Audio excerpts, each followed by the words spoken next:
அனைவருக்கும் வணக்கம். அனைத்து மத்திய அரசு ஊழியர்கள் மற்றும் ஓய்வூதியதாரர்களுக்கு ஒரு முக்கியமான செய்தி. அதாவது 8வது ஊதிய குழுவின் பிரகாரம் ஊழியர்களுக்கான இந்த வசதி நிறுத்தப்படுகிறதாக சொல்லியிருக்காங்க. அது என்ன தகவல், அதை பற்றின முழு விவரம் என்ன, எல்லாமே இந்த வீடியோவில் பார்க்கலாம். ஸ்கிப் பண்ணாமல் கடைசி வரைக்கும் பாருங்கள்.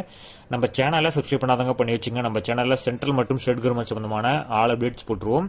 அது மட்டும் இல்லாமல் பென்ஷன் சம்பந்தப்பட்ட முக்கியமான அப்டேட்டும் இருக்கும். மறக்காமல் சப்ஸ்கிரைப் பண்ணிடுங்க. வாங்க வீடியோக்குள்ள போகலாம். ஃபர்ஸ்ட் ஆஃப் ஆல் பார்த்தீங்கன்னா 8வது ஊதிய குழுவில் பல முக்கிய மாற்றங்கள் செய்யப்படும் என கூறப்படுகின்றது. 7வது ஊதிய குழு அறிமுகமான போது ஊழியர்களின் ஊதியமும் ஓய்வூதியதாரர்களின் ஓய்வூதியமும் நல்ல ஏற்றத்தை கண்டன. அதேபோல் 8வது ஊதிய குழுவிலும் பெரிய ஏற்றம் இருக்கும் என எதிர்பார்க்கப்படுகிறது. ஊழியரோட இந்த ஊதிய உயர்வு பார்த்தீங்கன்னா பிட்மென்ட் ஃபேக்டர் ஒரு முக்கிய பங்கு வகிக்கிறது. 8வது ஊதிய குழுவில் பிட்மென்ட் ஃபேக்டர் 1.92 முதல் 3.0க்கு நிர்ணயிக்கப்படும் என கூறப்படுகிறது. எனினும் இது குறித்த அதிகாரப்பூர்வ அறிவிப்பு இன்னும் எதுவும் வரல. இருக்கும்போதும் நம்ம 1.92 அந்த பிட்மென்ட் ஃபேக்டரை வச்சு தான் கால்குலேஷன்ஸ் எல்லாமே போட்டுட்டு வராங்க. அடுத்ததா 8வது ஊதிய குழுவில் மத்திய அரசு ஊழியர்களுக்கான முக்கிய சுகாதார திட்டமான மத்திய அரசு சுகாதார திட்டத்தில், அதாவது சிஜிஹெச்எஸ்ஸில் மாற்றங்கள் ஏற்படும் என்பது குறித்தும் அதிகம் பேசப்படுகிறது. அதாவது சிஜிஹெச்எஸ் என்பது மத்திய அரசு ஊழியர்கள் மற்றும் ஓய்வூதியதாரர்களுக்கு கிடைக்கும் ஒரு மிகப்பெரிய ஒரு சுகாதார வசதியாகும்.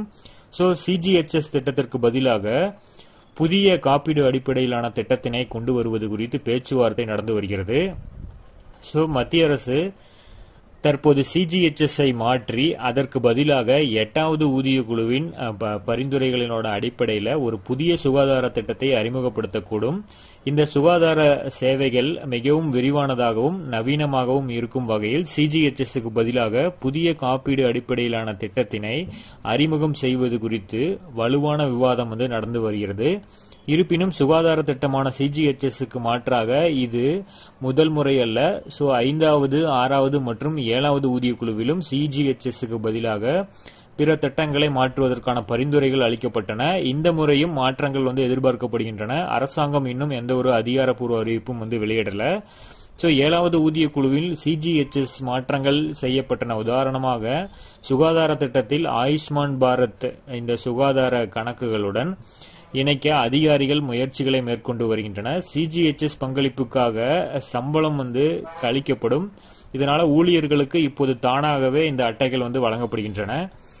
அரசு மருத்துவமனையில் பரிந்துரை இல்லாமல் சிகிச்சை அளித்தால் தனியார் மருத்துவமனைகளில் ஒரே பரிந்துரையில் 3 நிபந்தனைகளுடன் இந்த கலந்தாலோசித்தல் மற்றும் ஓய்வூதியதாரர்களோட வயது வரம்பு 70ஆக மாற்றுதல் போன்ற முக்கிய மாற்றங்கள் பார்க்கப்படுகின்றன. இந்த சமீபத்திய சீர்திருத்தங்கள் காரணமாக ஊழியர்கள் மற்றும் ஓய்வூதியதாரர்களுக்கான சுகாதார பராமரிப்பு அணுகல் எளிமையாக்கப்படுகிறது. 8வது ஊதிய குழு ஜனவரி 2026 முதல் அமலுக்கு வர வேண்டும். எனினும் இதன் செயலாக்கத்தில் ஏற்பட்டுள்ள தாமதம் காரணமாக இது தள்ளி போகலாம். முன்னர் இந்த அமலாக்கம் 2027 இருக்கலாம் என கூறப்பட்டாலும் அரசு பணிகளை விரைவாக முடிந்து 2026 ஆண்டிலேயே இது செயல்படுத்த வேண்டும் என ஊழியர்கள் விரும்புகிறாங்க. பொறுத்திருந்து பார்ப்போம். இதை பற்றின அப்டேட் வந்த உடனே நம்ம சேனலில் நம்ம உடனடியாக கொடுப்போம். நீங்கள் மறக்காமல் நம்ம சேனலை சப்ஸ்கிரைப் பண்ணி பக்கத்தில் இருக்கிற பெல் ஐக்கானையும் ப்ரெஸ் பண்ணி வச்சுக்கோங்க. அப்போ தான் நான் போடக்கூடிய ஒவ்வொரு வீடியோவும் உங்களுக்கு உடனே